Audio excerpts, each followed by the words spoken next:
กระทรวงเทคโนโลยีและการสื่อสารภายใต้การชี้นำพาของคณะกรรมการระดับชาติเพื่อการหันเป็นดิจิตอลของสปป.ลาวยินดีต้อนรับเข้าสู่งานสัปดาห์ดิจิตอลลาวประจำปี 2025 ภายใต้คำขวัญพัฒนาโครงหลังพื้นฐานดิจิตอลของสปป.ลาวให้เข้มแข็งและยืนยงงานดังกล่าวจะได้จัดขึ้นเป็นเวลา 5 วันในระหว่างวันที่ 2 หาวันที่ 6 เมษายน 2025 ที่หอประชุมแห่งชาติงานสัปดาห์ดิจิตอลเป็นงานมหกรรมทางเทคโนโลยีและการสื่อสารในขอบเขตทั่วประเทศที่รวบรวมเอาบรรดาผลสำเร็จของการค้นคว้าทางด้านเทคโนโลยีและนวัตกรรมของบรรดาหัวหน่วยธุรกิจสถาบันการศึกษาสถาบันการค้นคว้าทางภาครัฐและเอกชนเพื่อตอบสนองแผนพัฒนาและวิสัยทัศน์การหันเป็นดิจิตอลของสปป.ลาวแต่ศูนย์กลางลงหาท้องถิ่นให้มีประสิทธิภาพทันสมัยว่องไวและเสื่อมจอดกันหลายยิ่งขึ้นในวันที่ 2 มิถุนายน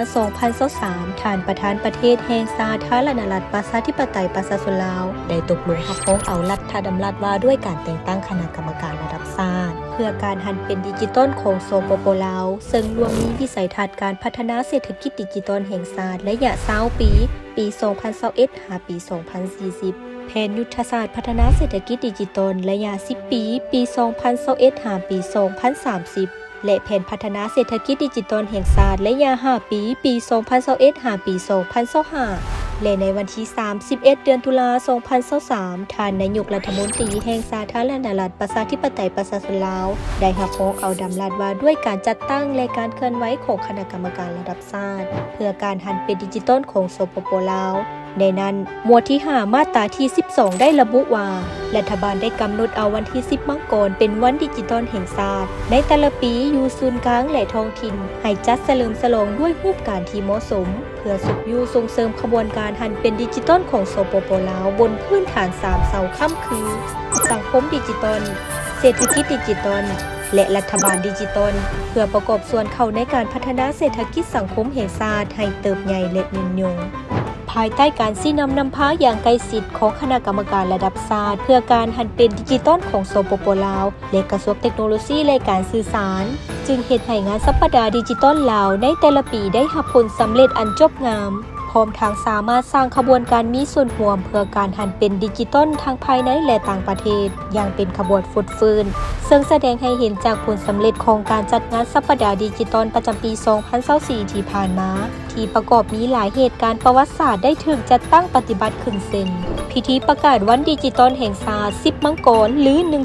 1001 พิธีเปิดบริการ 5G อยู่สปป.ลาวกองประชุมเวียกงานการหันเป็นดิจิตอลแห่งชาติ Digital Transformation Forum ปี 2024 กองประชุมเวียกงานเทคโนโลยีและการสื่อสารปี 2024 กองประชุมสาวนุ่มร่วมใจการหันเป็นดิจิตอลขบวนการศิลปะและกีฬาสามัคคีเพื่อการหันเป็นดิจิตอลงานสัปดาห์ดิจิตอลประจำปี 2025 ได้เริ่มต้นขบวนการด้วยการย่างเพื่อสุขภาพเพื่อเป็นการเฉลิมฉลองวันดิจิตอลแห่งชาติ 1001 ในวันที่ 11 มกราคม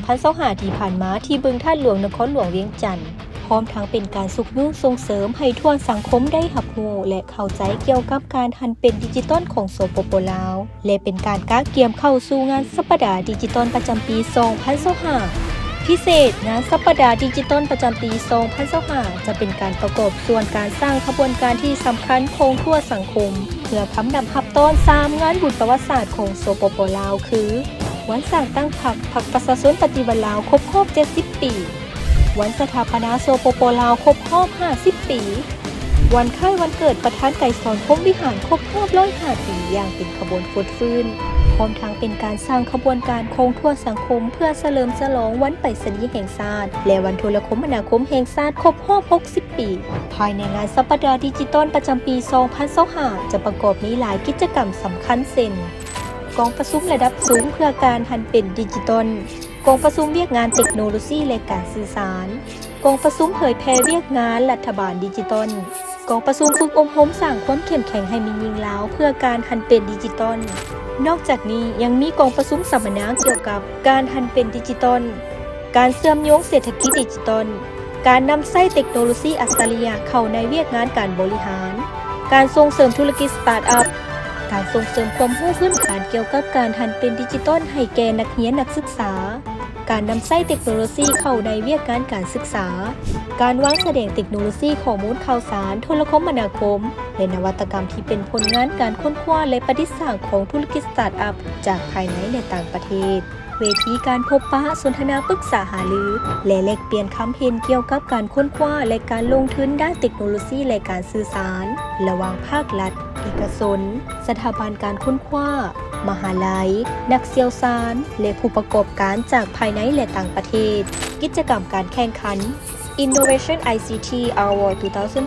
2025 Lao Cyber Security Hacking Challenge Data Science Hackathon การแข่งขันการโต้วาที Startup Megathon การแข่งขันหุ่นยนต์งานสัปดาห์ดิจิตอลประจำปี 2025 จะประกอบมีหลายกว่า100บูธวางแสดงจากภาครัฐเอกชนและสถาบันการค้นคว้านอกจากนี้ยังประกอบมีสาวหนุ่มหลายกว่า 40 ทีมเข้าร่วมการแข่งขัน Innovation ICT Award 2025 เพื่อประกอบส่วนเข้าในการเผยแพร่การนำใช้ผลการค้นคว้าทางด้านวิทยาศาสตร์และเทคโนโลยีข้อมูลข่าวสารนวัตกรรมอุตสาหกรรมการผลิตการพัฒนาเทคโนโลยีอุตสาหกรรมและการพัฒนาทรัพยากรมนุษย์ทางด้านเทคโนโลยีและการสื่อสาร